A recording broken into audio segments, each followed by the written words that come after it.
फिर जमात अली शाह साहब का नाम सुना होगा आपने।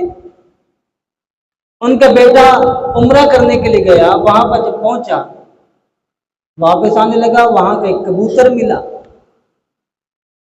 कबूतर लेके यहाँ आ गया। मदीने के कबूतर है, मैं ले जाता हूं वहां, चलो आका के शहर की निशानी मेरे पास रह जाएगी।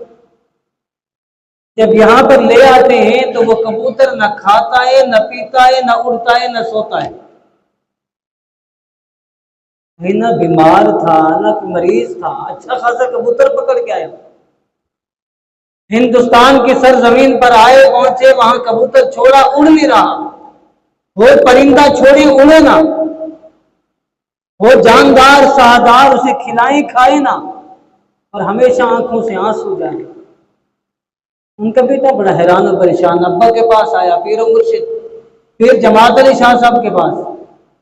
अब्बा जी ये मामला है, कबूतर देखे क्या है इसको, अच्छा खासा वहां से लेके आया हूँ, यहाँ न खाता है न पीता है और हमेशा रोता रहता है। हाय हाय, दिल अल्लाह वाले ना दिल की बातें भी समझ लेते। फिर जमात अली शाह साहब ने जब कबूतर को देखा ना, तो मैं, मेरा बेटा, इस कबूतर को किसी चीज की कमी नहीं है, किसी और चीज की जरूरत नहीं है, इसको अगर जरूरत है तो रोजा रसूलुल्लाह की जरूरत है।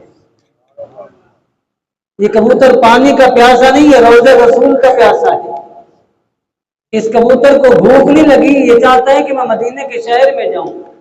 यानी इस कबूतर को इतनी वफा, इतनी मोहब्बत मेरे आका के शहर से, खाए मेरे नबी के सदके से, इज्जत मिली है तो मेरे नबी के सदके से, रोजी मिली है मेरे नबी के सदके से, खाना पीना उठना बैठना माशरे में आज अगर उरूज है तो मेरे नबी के सदके से। और मैं यहां तक कह दूं तो बेजाना होगा, कल कयामत वाले दिन अगर जन्नत भी नसीब होगी तो मेरे नबी की शफाअत से नसीब। लेकिन आज का इंसान उसी प्यारे पैगंबर से बेवफाई करता हुआ नजर आता।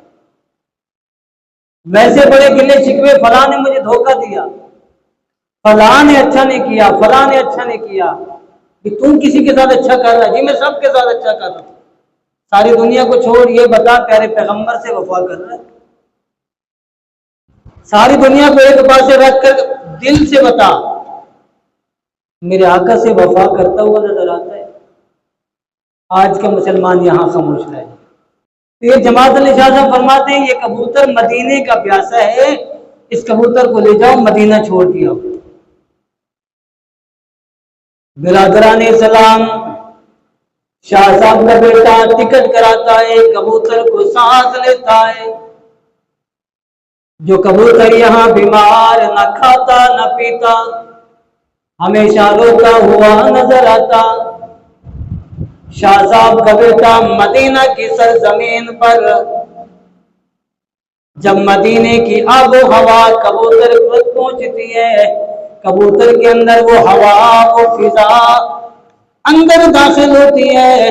वो कबूतर जो न उड़ता था, न खाता था, न पीता था, शाह साहब के बेटे ने यूं कबूतर को छोड़ा, यूं चक्कर लगा रहा था, ऐसे चक्कर लगा रहा था जैसे हाजी बैतुल्लाह के चक्कर लगाता है।